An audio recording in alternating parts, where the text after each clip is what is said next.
기대식 박사 태제미래전략연구원 연구실장님이시죠? 모시겠습니다. 안녕하세요. 어서 오세요. 안녕하십니까. 네, 반갑습니다. 러시아 이야기 한번 해보려고 그랬는데 지난번에 말씀해 주셨는데 러시아가 전쟁 중에도 엄청나게 호황이다. 강력해지고 있다. 여러 가지 증거 직접 갔다 오신 거 얘기하면서 말씀해 주셨는데 그 사이에 또 북한이 러시아 파병했다는 이 소문이 뉴스가 되고 해서 굉장히 파문이 일고 있는데요. 어떻게 보고 계세요? 네, 처음에는 진위 여부가 굉장히 중요한 문제였는데 재밌었던 것은 이제 러시아 전문가로서 여러 가지 동영상 자료가 나오고 있는데 몇 가지는 사실 좀 우픈 영상들이 있었습니다. 그래서 진위 여부에 오히려 파악하는 데 도움이 안 되는 경우가 있었는데요. 지금 보시는 경우는 사실 이게 북한이다, 캄보디아다 이런 말까지 나오고 마치 바이든 날리면처럼 이 말하는 게 북한 말이 맞냐 이런 말까지 있을 정도였고요. 또 중요한 거는 지금 보시면 국정원 발표에 의하면은 사실 11군단 최정예 폭풍군단을 보냈다고 하는데 이분들은 최정예 군대라는 느낌이 전혀 들지 않는 게 보이고 있고요.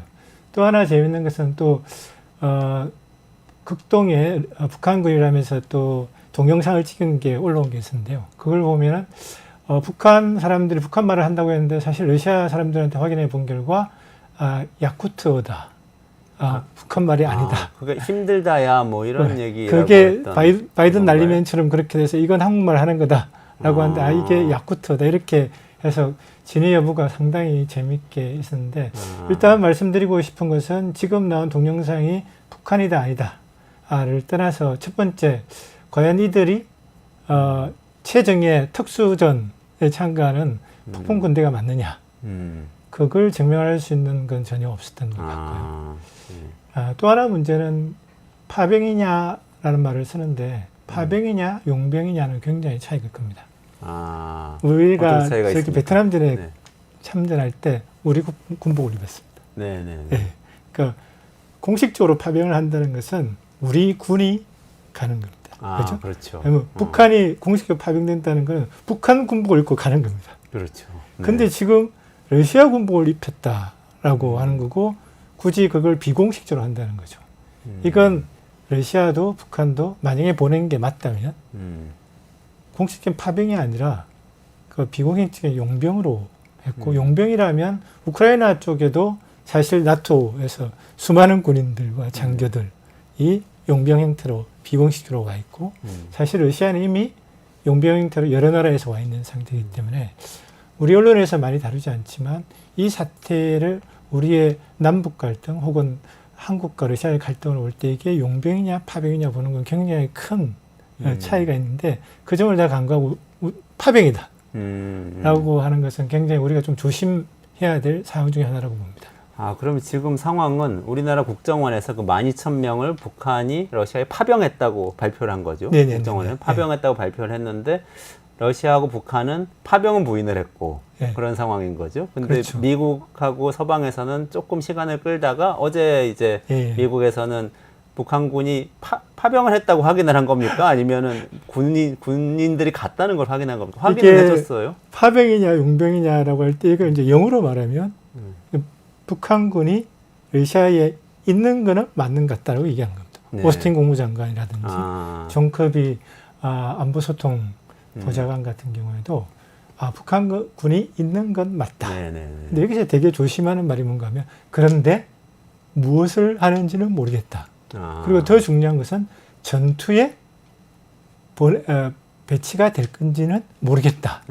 라고 얘기하면서 만약에 전선에 보내진다면 뭐뭐뭐 하겠다. 라는 식으로 해서 말을 굉장히 아끼고 있습니다. 다시 말하면 한국과 우크라이나 이걸 굉장히 파병이고 전선에 보내주고 특수부대가 하고 이렇게 말하는데 미국은 상당히 늦게 사실은 포탄을 보낸다는 정보 그 다음에 푸틴이 북한을 방문한다는 정보는 전부 다 미국이 먼저 흘렸습니다.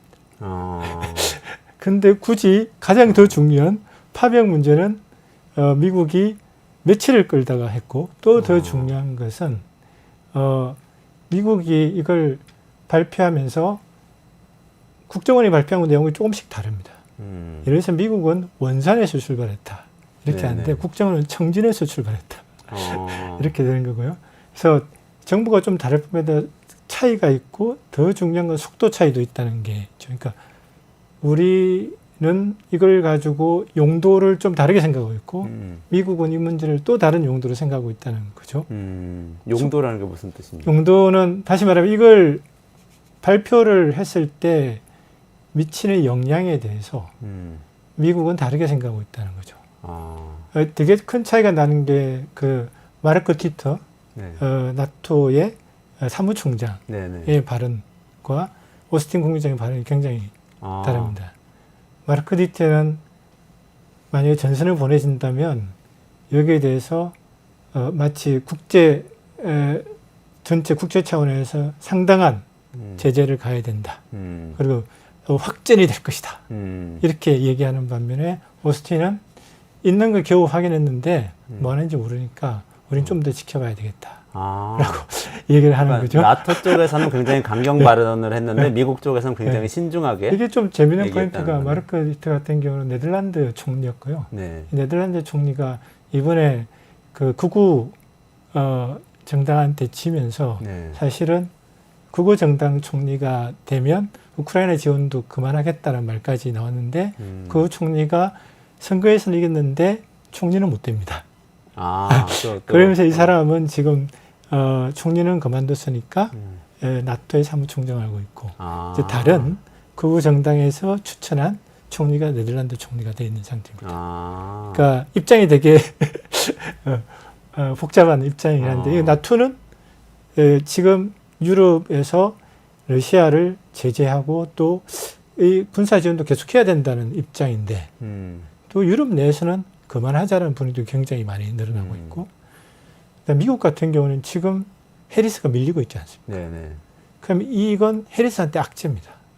그렇죠. 네. 네. 봐, 제대로 한 거 하나도 없고 지금 더 심해지고 있잖아. 더 확전 분위기도 있잖아. 제대로 한 거 없다. 트럼프가 정리해주겠다. 네. 이런 식으로 하고 오늘도 발표된 것처럼 블루월이라고 하는 펜실베니아, 미시간 다 지금 트럼프가 밀리고 있는 상태. 트럼프가 트럼프가 이기고 있는 상태이기 때문에 이걸 계속 키우는 거는 현재 미국 정부에서 원하지 않는 상황이 되는 거죠. 서로 입장은 좀 애매한데 진실은 어느 정도 선에서 판단을 하면 되는 건가요? 그러니까 저는 현재로서? 제가 보기에는 그렇습니다. 일단 전황을 잘 봐야 될 필요가 있는데요. 그러니까 북한은 왜 보내고 러시아는 왜 받아들이냐라고 할 때 또 이게 파병이냐 용병이냐 문제도 있지만 또 하나 저렇게 군기가 별로 세 보이지 않는 애들을 보내는 이유가 뭘까? 영상에 나타난 그런 사람들. 그리고 걔들이 가서 뭘 할까라는 게 되게 중요한데 미국은 얘들이 전투에 배치될까라는 부분에서 아직도 의아심을 갖고 있는 거죠. 그죠? 그래서 일단은 전황을 한번 보시면 지도를 제가 전에 한번 살짝 보여드린 전황을 보실 필요가 있는데 요거보다 전체 우선 다 보이는 거 보여주시겠습니까? 네. 지금 이 지도에서 보시면 두 군데가 포인트인데요. 살짝 위에 파란색과 빨간색이 있는 좁은 지역. 저기 이제 쿠르스크의 우크라이나가 러시아 영토에 들어간 지역입니다. 저 순이라고 써져 있는 조금 화면 확대한 거 상단에 보여주겠습니다. 빨간색, 파란색 조금 있는. 그다음에 이제 그 전체 큰 지역 빨간 지역에 보시면 가운데 지역에 왼쪽으로 볼록 튀어나온 지점이 있습니다. 이 두 지점을 제가 잠깐 설명드리겠는데요. 그 다음 파란 게 보이는 영상으로 돌아가시죠. 이게 쿠르스크 우크라이나가 들어갔던 지역입니다. 나날이 파란색은 좁아지고 있고요. 빨간색이 점점 해서 쿠르스크에서조차 러시아 지역입니까? 그러니까 지금 보시는 지역을 우크라이나가 차지했다가 지금 러시아가 사실 저기 들어온 동부 전선에 있던 우크라이나의 주요 부대가 저기 들어왔는데 저기 들어온 걸 갖다가 사실은 오래 정체시키고 대신에 동부 전선에서 자기들이 지금 뺏으려고 하는 포크로스크라는 것을 지금 거의 다 장악을 해버리는 순간이 있습니다. 그런데 이제는 쿠르스크조차도 이제 점점 좁혀서 우크라이나는 전황이 굉장히 안 좋은 상태입니다. 저 부분이 지금 우크라이나군이 러시아 본토를 진격했다가 오히려 이제 밀림에서 고립되고 있는 상황이고요. 이게 점점 빨간색이 늘어나고 있고 그 다음 지도 한번 보시죠. 저게 지금 보시는 게 볼록하게 튀어나온 부분에 보시면 포크로스크라고 하는 부분인데요. 어떤 부분이죠? 빨간색이 쭉 있는데 빨간색이 쭉 까만 선이 있는데 있고요. 가운데 부분에 볼록하게 이렇게 오목하게 튀어나온 부분이 있죠.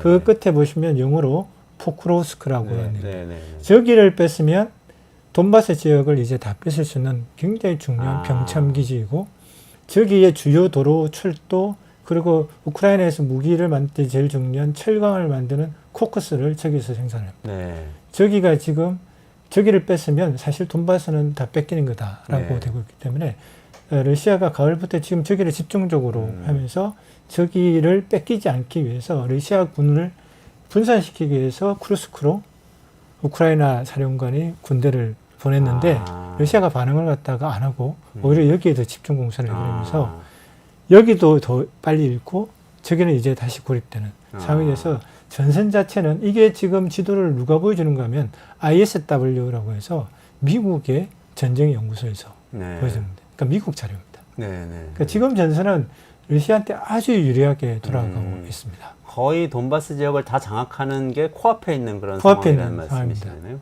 그렇기 때문에 이 상황에서 굳이 북한의 최정예 부대를 어제 이광재 전 총장님이 말씀하신 것처럼 사실 어째 약간의 오류가 있긴 있지만 러시아가 동부 전선에서 일본이 참 그 항복을 선언하기 직전에 들어가서 마치 숟가락 하나 얹어가지고 얻었다라고 하는데 물론 거기에선 큰 사실 오류는 러시아는 거의 2,500만 명이 사망하면서 서부 전선에서 독일을 장악했고 그렇죠. 그게 끝나고 독일의 항복을 받아낸 다음에 이제 미국의 요청으로 동부 일본으로 가기 직전이고 그리고 일본이 히로시마 그 원폭을 받기 직전에 이미 침공 계획을 세웠는데 원폭을 받고 나니까 조금 더 땡겨서 들어갔던 사건인데 근데 중요한 것은 마찬가지 논리로 지금 이 상황에서 굳이 북한한테 들어와서 최정예 부대가 다 이겨가고 있는 전투에 참가해서 북한한테 지분을 더 줄 필요가 러시아가 있는가? 그렇죠. 그게 참 의문이죠. 그러니까 그럴 필요가 없다는 거죠. 러시아 입장에서는. 더군다나 러시아는 지금 현재 70만 대군이 건재하고 있고요. 그리고 심지어 서방 언론에서는 너무 많이 죽으니까 이제 대징집을 시작할 거라고 계속해서 언론에서 흘렸는데 결국 대징집은 없다는 일관적인 러시아 정부의 발표가 있었고 9월 달에 있을 거랬는데 9월에도 없이 지나갔습니다. 그리고 현재 올해 연 1월부터 지금까지 19만 명이 자원 입대를 했고요. 매일 수천 명씩 지금 계약병으로 들어오고 있기 때문에 사실 군인 숫자도 그렇게 부족한 편도 아닙니다. 지난 시간에 말씀 주셨죠. 또 수입도 괜찮고 해서 사실은 거기 가려고 하는 사람들도 꽤 있다 이런 얘기. 그리고 또 하나 문제는 북한군이 혹시 정예부대를 보낸다 하더라도 이 정예부대가 사기나 뭐 그런 건 좋겠지만 규율은 좋겠지만 현대전을 경험해 본 적이 없습니다. 지금은 사실 우크라이나 전쟁은 드론 전쟁이라고 봐도 됩니다. 드론 다뤄본 적 거의 없습니다. 러시아 말도 안 통합니다. 그러니까 얘들을 굳이 전선에 보낼 필요도 러시아 입장에서는 없게 되는 거죠. 그런데 북한 입장에서는 사실 여러 가지 이점을 얻을 수는 있죠. 어떤 게 있어요? 많은 분들이 경제적인 측면만 얘기하는데 이번에 6월 19일이었죠. 푸틴이 방문을 해서 신북로 조약을 체결했잖아요. 그래서 많은 사람들이 준군사 동맹이다 라고 얘기를 하는데 거기에 사실은 몇 가지 포인트를 우리가 놓쳐서는 안 되는 게 있습니다.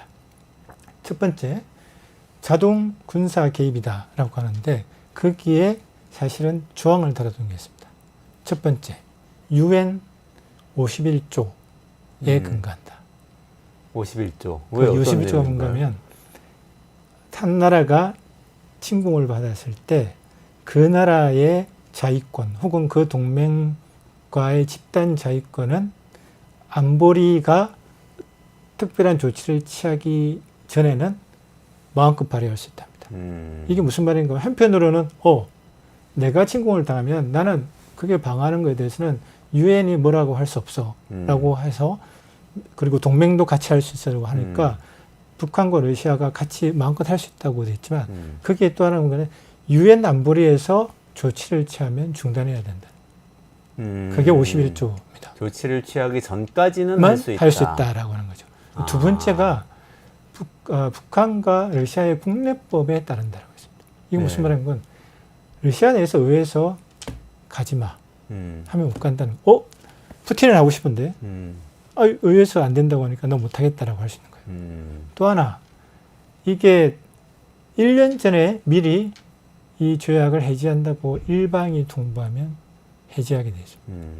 다시 말하면 이 조약은 언제든지 러시아가 깰 수도 있는 겁니다. 그럼 북한의 입장에서는 사실 그렇게 떠들었지만 실제로 무슨 일이 생겼을 때 러시아가 안 도와줄 수 있는 거잖아요.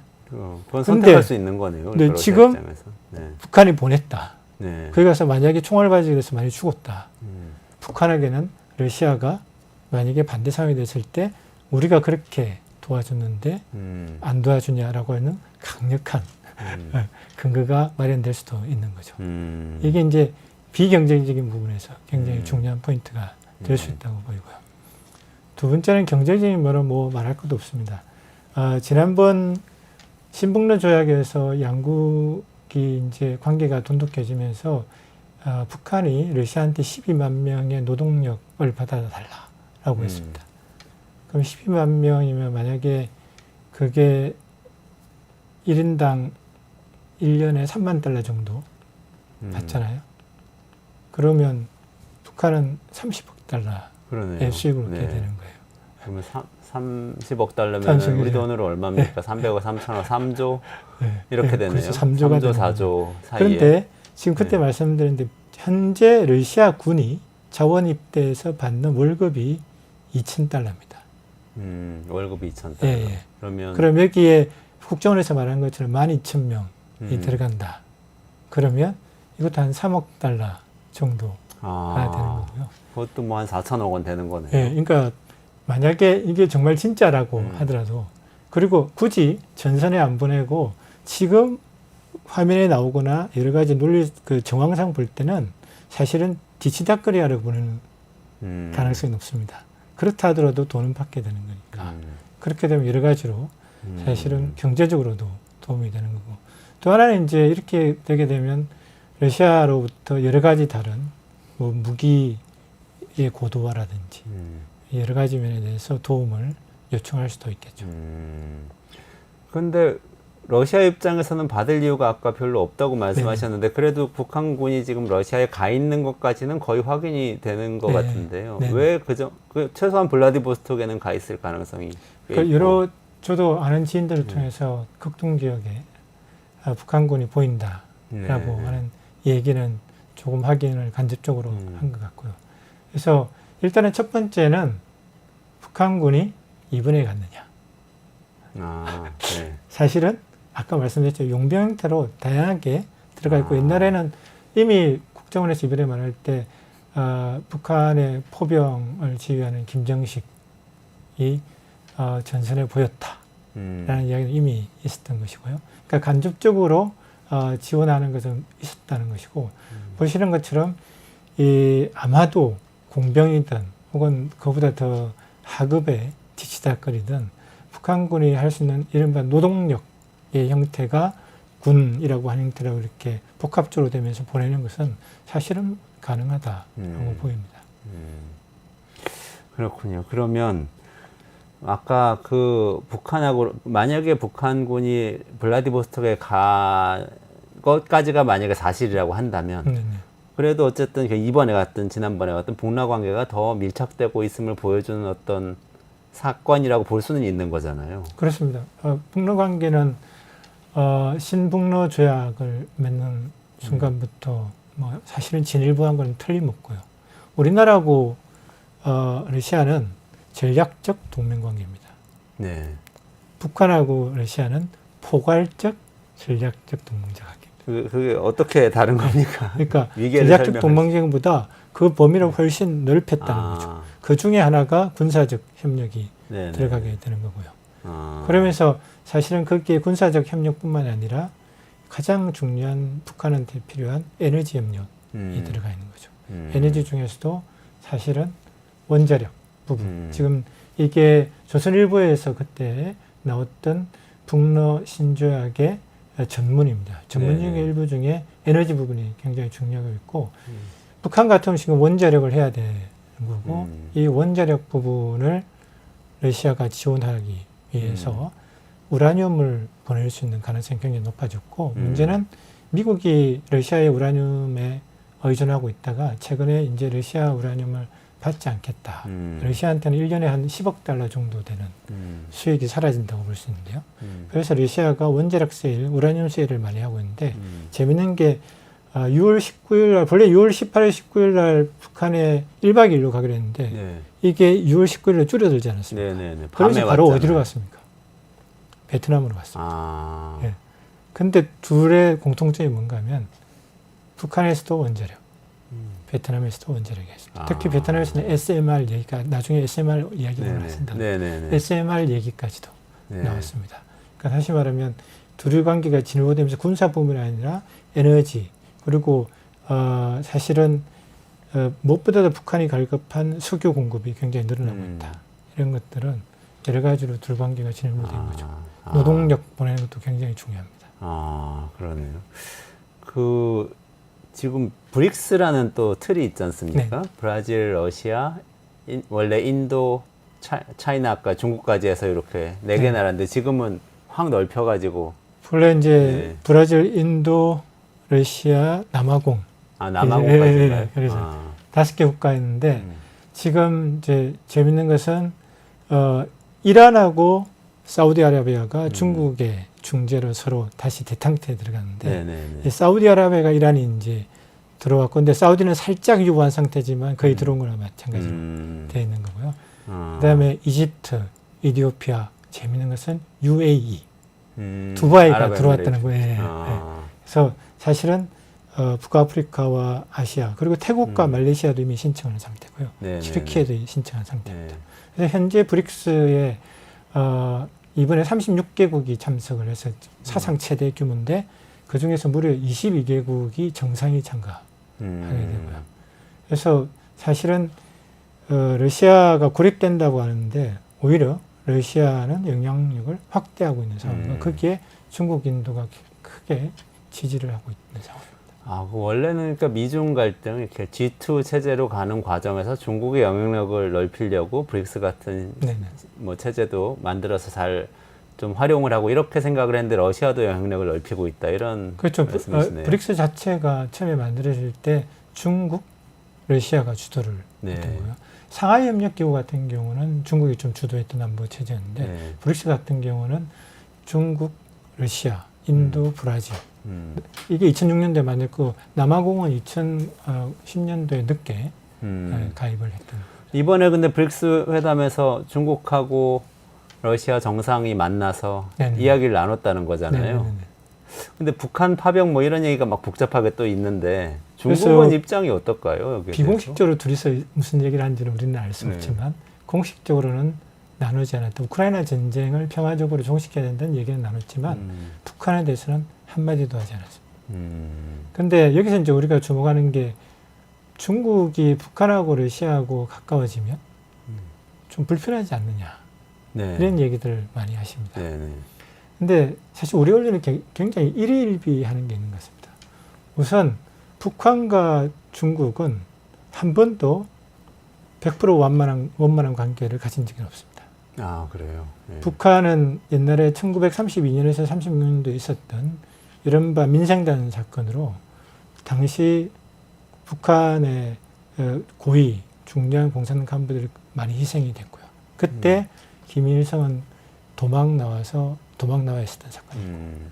그다음에 1956년도에 우리 남북전쟁 끝나고 한국전쟁 끝나고 나서 이 김일성 요 정권을 몰아내려고 하는 이른바 구테타 시도가 있었는데 그걸 중국이 주도했습니다. 그렇기 때문에 북한 정부는 단 한 번도 중국을 믿어본 적이 없고 그다음에 중국이 시키는 대로 뭘 하는 일은 전혀 없었습니다. 마치 러시아하고 북한하고 친해지면 중국 말을 잘 안 들을 거라고 했는데 북한은 한 번도 중국의 말을 듣는 그런 체제는 아니고 다만 경제적으로 이용하는 게 필요하고 중국 같은 경우는 북한이라는 버퍼존이 필요한 거죠. 그게 공생하는 관계이고요. 러시아 같은 경우는 현재 북한과의 관계를 회복하는 건 너무나 사실은 필요한 상황이고 또 한편으로는 이 북한을 통해서 지금 유럽에 막힌 이른바 어떤 전문가 이런 용어를 씁니다. 탈구 이바 구 서구에서 벗어나서 아시아로 갈 때 중요한 항구를 가진 국가가 북한이기도 하고요. 그래서 북한하고 이렇게 하면서 남한을 조금 제어하는 이른바 이한 제한 같은 전력도 쓰고 있습니다. 아니 근데 우리는 선입견인지 몰라도 보통 뭐 북한의 김일성 정권이 소련 공산당하고 관계가 긴밀했다는 거는 대충 들어서 알고는 있고 그렇긴 하지만 또 한국 전쟁 때 6.25 때는 중국이 참전을 했잖아요. 그래서 굉장히 큰 희생을 치르면서 북한하고 같이 싸웠고 그렇기 때문에 또 그 이후에는 중국하고 굉장히 가까워지지 않았을까 이런 생각을 많이 하는데 그렇죠. 그렇지는 않았던 여기서 모양이죠. 가장 중요한 게 북한에서 체제 안보가 가장 중요한 문제잖아요. 이게 한국 전쟁 끝나고 나서 1956년도에 김일성을 중국이 주도해서 몰아내려고 했던 겁니다. 이게 북한 정부에는 굉장히 큰 상처로 남아 있는 거고요. 그리고 북한은 끊임없이 소련과 중공 사이에서 등거리 외교를 했었고요. 그리고 또 북한은 러시아한테도 굉장히 실망감을 느꼈었죠. 소련이 붕괴된 다음에 러시아가 북한을 사실상 버리고 한국과 관계를 갖다가 30년간 좋게 유지했었습니다. 이 부분에 대해서 북한 정부도 굉장한 배신감을 느꼈던 시절이고요.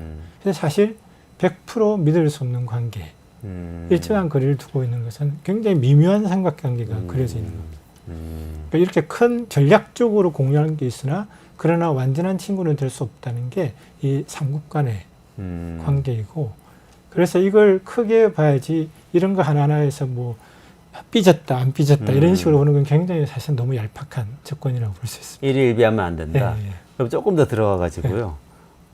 만약에 어쨌든 푸틴하고 김정은하고 정상회담 이후에 아까 말씀하신 6월 정상회담 이후에 북한과 러시아가 좀 더 가까워진다고 한다면 경제적으로는 뭔가 앞으로 같이 할 만한 일들이 많이 있습니까? 어떤 상태입니까? 두 관계가? 일단은 사실 크게 말하자면 러시아는 줄 게 많은데 북한은 줄 게 별로 없다. 이런 상태에서 어떤 전문가들은 우크라이나 전쟁이 끝나고 나면 사실 이 관계가 그렇게까지 지속될 수 있겠느냐라고 말하는 분도 계십니다. 그래요? 근데 어쨌든 지금 러시아 같은 경우는 기존에 북한과하고 진행됐던 프로젝트들을 재개하는 것들이 이미 많이 늘어나고 있고요. 아까 말씀드린 것처럼 에너지 부분도 러시아에게는 수출이라든지 석유 수출, 원자력 부분에서 굉장히 북한한테 줄 게 있는 상황이고 그게 러시아한테도 도움이 되는 거죠. 그래서 사실 이 북한과 러시아 간의 경제적인 도움 관계는 우크라이나 전쟁이 끝나도 특히나 전쟁이 끝나면 러시아한테 더욱 많은 노동력이 필요할 겁니다. 그럼 북한이 그 노동력을 보내주면서 윈윈하는 그런 체제도 될 수 있을 겁니다. 그 미국 대선이 얼마 안 남았잖아요. 근데 네. 혹시 트럼프가 당선되면 네. 예전처럼 또 김정은하고 대화할 가능성을 또 배제 안 하고 있잖아요. 트럼프가 계속 얘기하면서 네네, 뭔가 이렇게 자기가 제압할 수 있다고 얘기하지만 네. 제압한다는 거 대화를 한다는 뜻이기도 네네. 하니까 북한한테 예컨대 북미 관계를 통해서 이전에는 계속 뭔가를 활로를 찾아보려고 한 거잖아요. 제재도 해제하고 경제 발전도 해보려고 해본 건데 그거를 딱 지금 뭔가 방향차를 돌려서 러시아 쪽으로 딱 가는 건가? 네네네. 이런 생각이 또 갑자기 드네요. 그럼 미국 쪽 북미 관계 개선은 포기하는 건가? 북한 입장에서. 네, 북한 입장에서. 그러니까 저는 북한한테 가장 중요한 부분은 사실은 미국이라고 생각합니다. 네. 중국에게도 미국이 가장 중요한 전략적인 고려 대상이듯이 북한 같은 경우도 체제 안보를 유지하기 위해서 미국이 인정을 해주지 않고 미국 위협이 크니 핵을 만들고 러시아하고 중국과의 관계를 계속 유지하는 것이 만약에 미국과의 관계가 좋아지면 사실은 여러 가지 옵션이 생기는 거죠. 근데 문제는 트럼프가 등장한다고 해서 과연 북한과의 일괄 타결이 되겠느냐. 사실은 자세히 알고 계시겠지만 하노이에서 실패한 이유가 뭐냐. 트럼프가 일괄 타결을 하려고 했거든요. 다 까라. 네네네. 북한은 그럴 수 없다라고. 그러니까 이번에도 그러면 트럼프가 대화의 창은 열겠지만 트럼프 스타일로 니네는 다 내놔라라고 하는 식으로 진행된다면 북한이 대응할 수 있겠느냐. 음. 이미 러시아와 북한, 러시아와 중국과의 관계가 어느 정도 진척되고 이번에 주목할 점은 브릭스에 북한도 참가했다는 겁니다. 언론을 찾아보시면 아시겠지만 네네. 최선희 외무상이 이 여성 브릭스 회의에 참가를 했고요. 아, 여성 브릭스가 따로 있습니까? 그 참가했고 그다음에 북한 체육상이 네. 지금 현재 브릭스가 러시아의 그 타타르스탄 공화국의 수도인 카잔에서 열리고 있는데요. 그 카잔에서 체육상 브릭스가 있습니다. 체육상 브릭스. 네. 그러니까 거기도 체육 관련돼서- 관련된 네. 장관들의 네. 모임 뭐 이런 거. 다시 말해 러시아는 브릭스라는 큰 곳에서 글로벌 사우스를 끌어내면서 그 글로벌 사우스의 일환으로 북한도 집어넣거든요.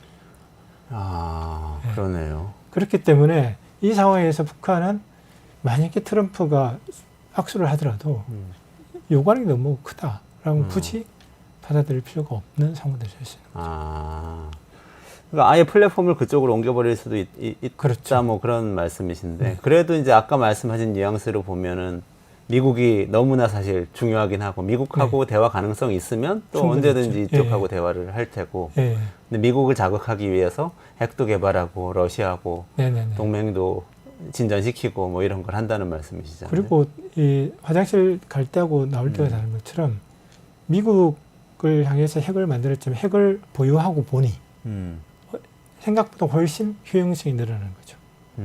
그렇기 때문에 미국한테 과거보다 훨씬 더 강하게 나갈 수 있어요. 그러니까 트럼프가 옛날처럼 그렇게 크게 딜을 일방적으로 할 수 있느냐. 아, 북한 안 그러려고 하는. 나 이미 핵이 있고, 그리고 나는 브릭스도 있고, 글로벌 사우스도 있고, 이제 남한하고는 딴 나라다. 이거 완전히 카드가 달라졌다고 볼 수도 있는 거죠. 어제 김원수 전 유엔 사무차장이 나오셔서 하신 말씀 중에 이런 게 있었거든요. 러시아가 사실 서방에 대해서 핵 위협을 했고, 우크라이나에 참전하면 핵을 쓰겠다 이런 발언을 흘림으로써 핵 위협을 했고, 그게 통했다는 것을 보여줬기 때문에 이제 핵무기를 보유하고 있다는 것 사실 자체가 굉장히 큰 의미를 갖게 됐다. 예전하고는 다른 의미를 갖게 됐다고 그렇게 얘기하셨는데 네네. 어떻게 보세요? 예, 저는 그 김은수 대사님 말씀하신 거에 동의를 하고요. 핵 위협은 해서도 안 된다는 원칙이 깨졌다는 그런 굉장히 큰 의미가 있습니다. 그게 북한한테는 아, 핵 위협을 통하는구나. 핵 위협이 통하는구나 보여줬기 때문에 이 방금 말씀드린 것처럼 이제 핵을 가지고 보니 이게 훨씬 더 강력한 지정학적 도구가 된다라는 건 틀림이 없는 것 같고요. 그래서 중국도 그래서 굉장히 애매하게 된 겁니다. 네. 북한이 핵을 가지고 있기 때문에 한편으로는 한반도에 지정학적으로 위기가 생겼을 때 이 대만이라는 곳을 중국이 쳤을 때 미국이 두 가지를 다 한꺼번에 다루기 힘들다라는 것 때문에 오히려 중국에는 유리한 입장이 될 수도 있는 거고요. 또 다른 한편으로는 북한이 핵을 가지고 있고 한반도에 위기가 있기 때문에 미국이 한반도에 대해서 영향력을 더 키우게 될 경우에 동북아에서 미국의 주둔한 병력도 늘어나고 여러 가지 무기도 늘어나게 되면 오히려 미군의 군사력이 더 강화될 수도 있기 때문에 굉장히 복잡한 상황이라고 볼 수 있습니다.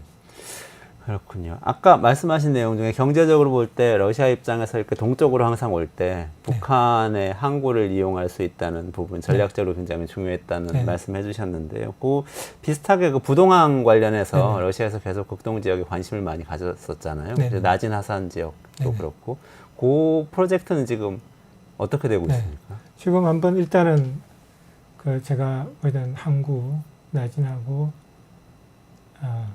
그래픽이 있나요? 자, 일단은 네네. 자, 이게 이제 아까 말씀드린 요거 그 나진 핫산 프로젝트 말씀드리기 전에 저 위에 보시면 나진 부두가 있고 그 밑에 청진 부두가 네네네. 있습니다.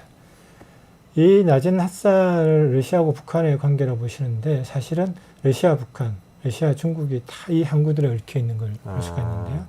나진 같은 경우는 지금 1, 2, 3호 부두가 있는데 러시아가 임대해서 사용하는 것은 3호 부두입니다. 나진 핫산 프로젝트에 한국이 들어가기로 했던 것도 이 3호 부두인데요. 재미있는 것은 여기에 4, 5, 6호 부두가 만들어지는데 이걸 중국이 70년 이미 장기 임대를 했다는 그 다음에 그 밑에 청진항이 있는데요. 청진항은 5, 6호 부두를 중국이 50년간 사용권을 획득했습니다. 중국이 저걸 그런데 재밌는 것은 1, 2, 3, 4, 5 부두는 러시아가 군항으로 사용.